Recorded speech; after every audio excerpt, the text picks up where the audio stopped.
Il suggère une loi d'urgence sanitaire à la place de l'état d'urgence. Déclaration. Le samedi 21 mars dernier, j'ai évoqué avec vous la situation sanitaire de notre pays relativement à la pandémie du 10. J'ai salué les premières mesures édictées par le gouvernement pour lutter contre la propagation du virus, et proposé des mesures complémentaires, en raison de la gravité de la situation.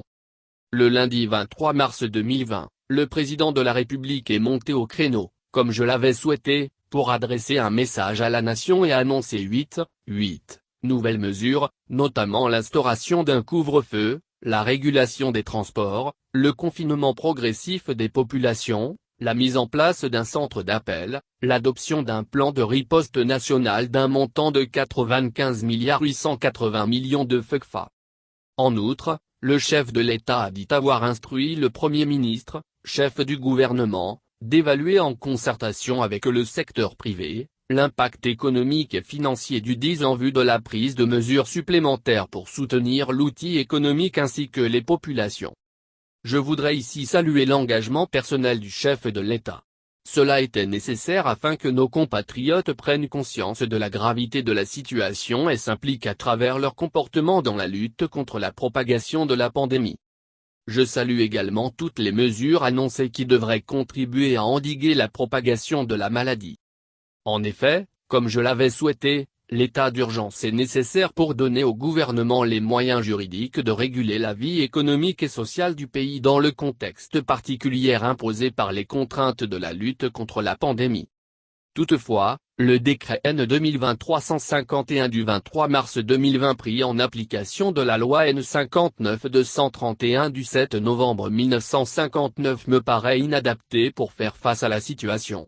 Les problèmes politiques, diplomatiques, économiques et sociaux posés par la pandémie du 10 vont largement au-delà des préoccupations essentiellement d'ordre sécuritaire que la loi sur l'état d'urgence de 1959 était censée régler à la veille de l'indépendance de notre pays.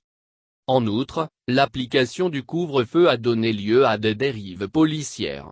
Il est heureux que la hiérarchie de la police nationale ait pris l'engagement de veiller à ce que cette situation ne se reproduise plus.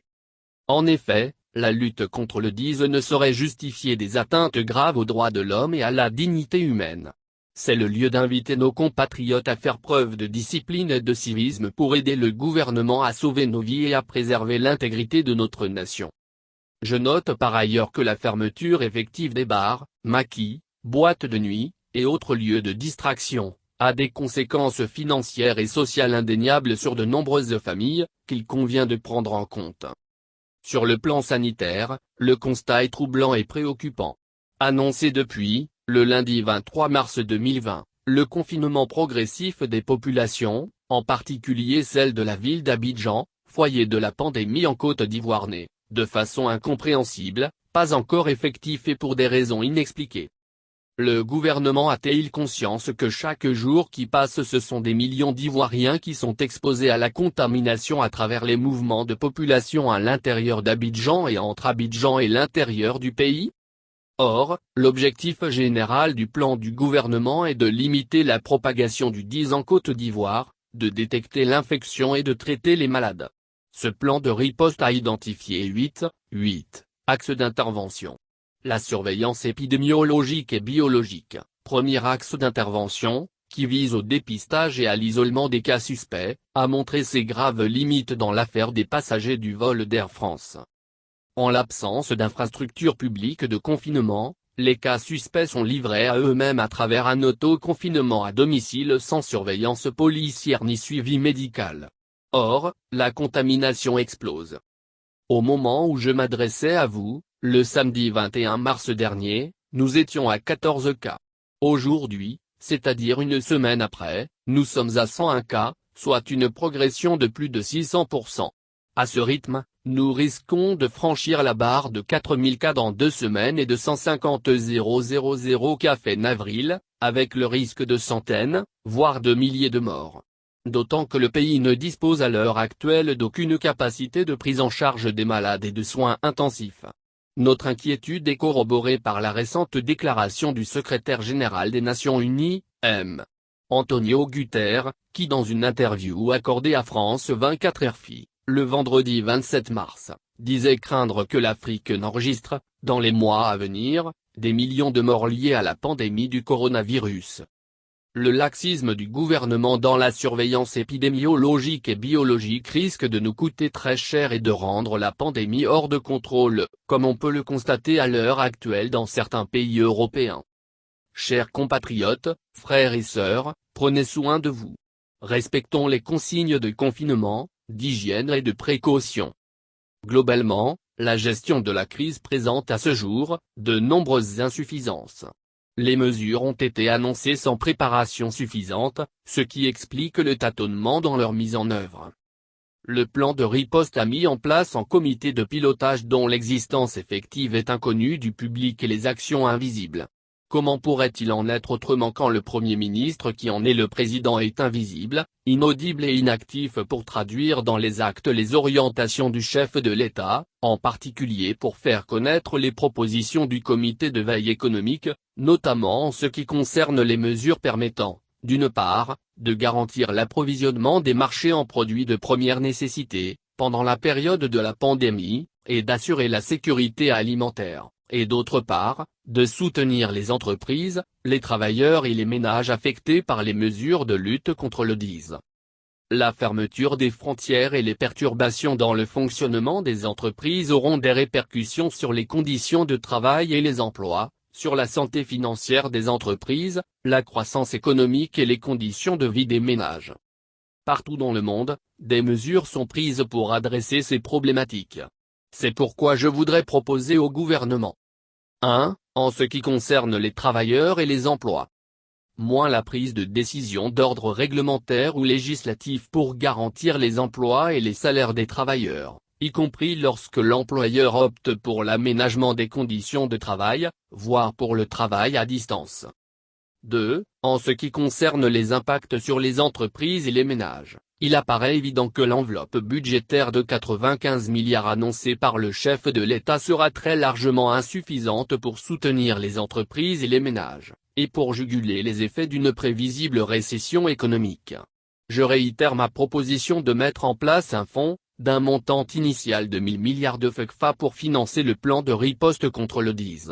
Ce fonds sera alimenté par une réorientation budgétaire en vue de lui affecter 300 milliards par la réduction de certains postes budgétaires, notamment les budgets de fonctionnement de la présidence de la République, des institutions et de certains ministères. Une contribution des organismes financiers régionaux pour un montant de 100 milliards. C'est le cas notamment de la BAD qui vient de décaisser 15 milliards de FECFA au profit de chaque État membre de l'UEMOA.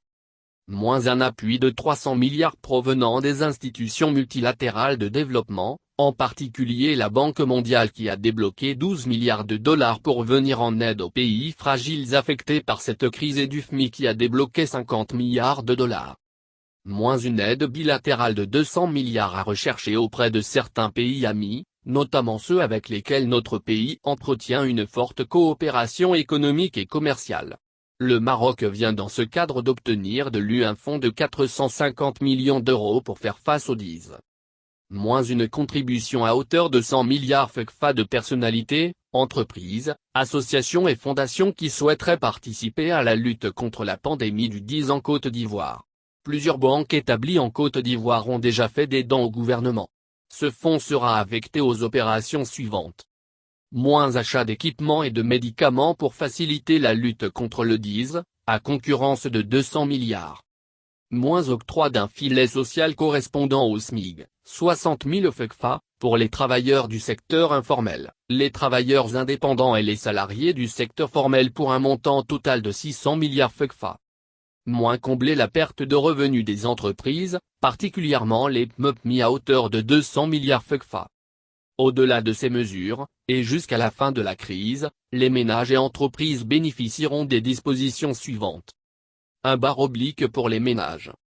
Report du paiement des factures d'électricité et d'eau. Report de tout encours bancaire. Report du paiement de tout loyer et charges locatives. Pour les entreprises. Report du paiement d'impôts, taxes et charges sociales. Report du paiement de tout encours bancaire. 3. Enfin, en ce qui concerne les aspects politiques.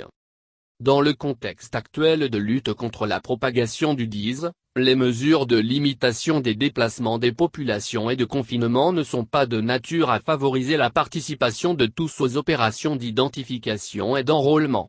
Aussi, je propose la suspension de toutes ces activités.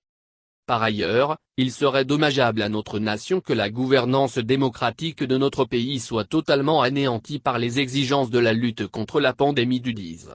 Au contraire, il est impérieux que la représentation nationale, en l'occurrence, l'Assemblée nationale et le Sénat continuent de fonctionner afin d'exercer en permanence leur mission de contrôle de l'action gouvernementale. En conséquence, le président de l'Assemblée nationale et le président du Sénat, en concertation avec le gouvernement, doivent s'atteler à trouver les voies et moyens pour que le Parlement puisse poursuivre sa mission, dans le respect des mesures de protection et de distanciation sociale, notamment en vue de débattre du plan national de riposte et sur la loi d'urgence sanitaire. La crise du DISE est multiforme et multisectorielle. Comme nous le voyons, elle transcende les questions de sécurité et de sûreté nationale. La loi sur l'état d'urgence de 1959 est désuète et le décret du 23 mars pris en application de cette loi est inadapté pour faire face efficacement à la situation. Il faut donc un instrument juridique plus adapté pour fonder et légitimer le plan national de riposte. Cet instrument, c'est la loi d'urgence sanitaire. Le DISE doit être vaincu. Ensemble, déterminés, disciplinés et solidaires, nous le pouvons.